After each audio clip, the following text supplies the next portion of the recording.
My name's James East. I'm the Emergency Communications Director for World Vision. I'm here with Philippe Guiton, the Response Manager for the Syrian Crisis Response.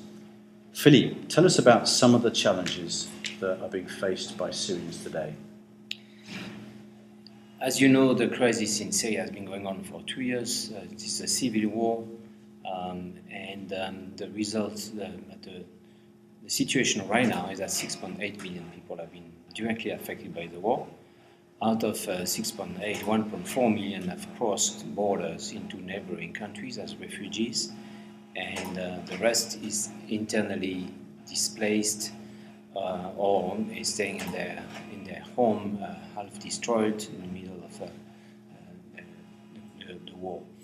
Out of these 6.8 million, at least 4 million are children.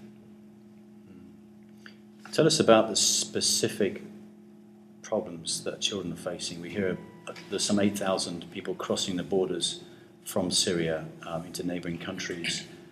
50% of them are children. Many of them have witnessed terrible things. To put things into perspective, Syria is a developed country, so the children used to live in nice houses with water, electricity, and going to school. All the children going to school in Syria, and they were caught by the war. They saw people dying around them. They saw their houses destroyed. They lost their schools and friends, and they had to cross overnight, not often, middle of the night, into Jordan, for example, the one I met, to avoid being shot at by Syrian soldiers.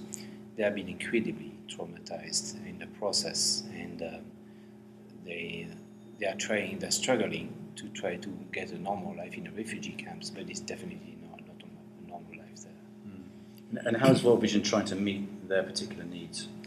World Vision is working in Syria with internally displaced people, and in Jordan and Lebanon with refugees. The refugees in Lebanon are staying in host communities or in rented facilities, and in Jordan, a big number of them are staying in camps. So World Vision is assisting in Lebanon, the refugees in the host community for the last year and a half. And in Jordan, we are positioning ourselves now to be one of the main players in the next camp. It's going to be open next month. And at the same time, we are trying to start some operation with the refugees in the host communities across Jordan. The international humanitarian community is really being overwhelmed by the scale of the need. What are some of the particular challenges that World Vision and your staff are facing? This crisis has been badly underfunded, with less than 50% of the money needed to respond to all the needs of the refugees and internally displaced people being donated so far and being committed so far. So all organizations have been struggling with trying to prioritize little money they receive to save lives and focus on what is absolutely essential to maintain and sustain the life of the refugees and displaced people. The reality is that very few people inside Syria are receiving any assistance because it's dangerous, it's complicated. In the refugee camps and the host communities, the donors ask us to prioritize what is life-saving only at the expense of what is not considered like life-saving, like child protection, for example. Tell us, what are some of the ways that World Vision staff and others can pray? We need to pray for peace, obviously, meaning this is a very complex crisis which has a potential to destabilize the entire region.